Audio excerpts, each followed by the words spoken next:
Marriage point में वाराणसी व्यापार मंडल से संबंध काशी बिस्कुट कन्फेक्शनरी व्यापार मंडल द्वारा हर वर्ष की भांति इस वर्ष भी दीपावली महोत्सव मनाया गया। इसके साथ ही व्यापारिक समस्याओं पर चर्चा हुई। सभी को दिवाली तथा डाला छठ की अग्रिम बधाई दिया गया, जिसमें मुख्य रूप से राष्ट्रीय जन उद्योग संगठन के राष्ट्रीय अध्यक्ष अमित गुप्ता जी, राष्ट्रीय महामंत्री गोविंद जी टाटा हैं, जिसकी अध्यक्षता राष्ट्रीय संगठन मंत्री, वाराणसी व्यापार मंडल अध्यक्ष एवं काशी बिस्कुट कन्फेक्शनरी व्यापार मंडल अध्यक्ष अजीत सिंह बग्गा ने किया। संरक्षक विजय कपूर, राष्ट्रीय मंत्री राकेश त्रिपाठी, प्रदेश महामंत्री रविंद्र जायसवाल, प्रदेश उपाध्यक्ष रवीश निरांकरी, प्रदेश महामंत्री महिला ईशा अग्रवाल द्वारा ई-कॉमर्स, ड्रग्स लाइसेंस, जीएसटी, खाद्य तेल पर आवश्यक वस्तु अधिनियम FSSAI द्वारा नए नियम, जिसके अंतर्गत ठेला व्यवसायियों को केमिस्ट्री रखने की अनिवार्यता,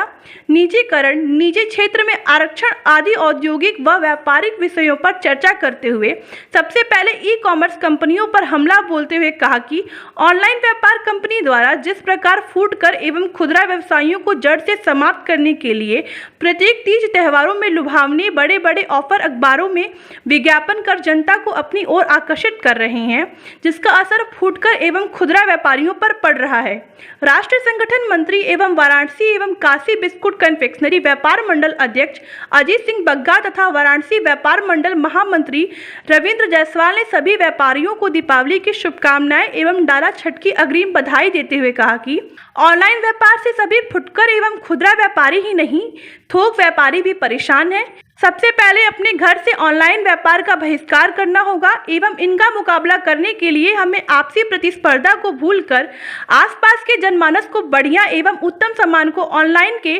प्रतिस्पर्धात्मक रेट पर देना होगा। देखिए, हम ललकारने नहीं आए, सरकार को जगाने आए। एक चीज़ समझिए, लोग कहते हैं आज़ादी का जब टाइम था तो आज़ादी में धमाके में बम गोले की आवश्यकता होती थी।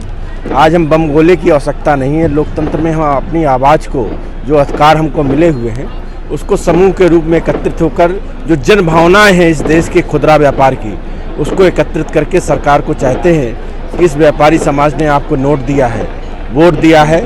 सपोर्ट करने का काम किया है, लेकिन आज सर्वाधिक उत्पीड़न का शिकार अगर कोई हो रहा है तो व्यापारी हो रहा है। उस पर हम चाहते हैं कि सरकार कोई एक ठोस योजना, कार्य योजना बनाए, जिससे आने वाले समय में जो आपका वोट बैंक था वो यथावत रहे। नहीं तो 19 तारीख को लखनऊ की धरती पर व्यापारी समाज, उसके जैसे छोटे छोटे खुदरा व्यापारियों के लिए हमने आवाज़ उठाई है कि जब डिस्कॉम कंपनियों का 94,000 करोड़ रुपया माफ़ हो सकता है, 40,000 करोड़ रुपया दूरसंचार कंपनियों का माफ़ हो सकता है, तो इस देश के जो छोटे छोटे खुदरा व्यापारी हैं उनके भी 2 लाख रुपए तक के कर्जे में ब्याज के माफ़ होने चाहिए। इसकी आवाज़ को हम लखनऊ की धरती पर मुखरित करना चाहते हैं और आवाज़ उठाना चाहते हैं कि जिस प्रकार से ई व्यापार की जो विदेशी कंपनियां हैं, हमारा कोई टेक्नोलॉजी से विरोध नहीं है, हमारा विरोध है देश के जो खुदरा ई व्यापार है उसको प्रोत्साहन मिलना चाहिए। इस तरह से इस समय व्यापारी परेशान है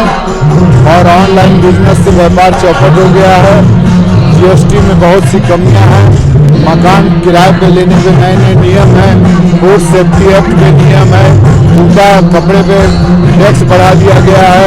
पेट्रोल डीजल के दाम, खाद्यान्न के दाम कम किए गए हैं, पर उतने कम नहीं किए गए, लेकिन ये सराहनीय काम है। काशी डोर के अंदर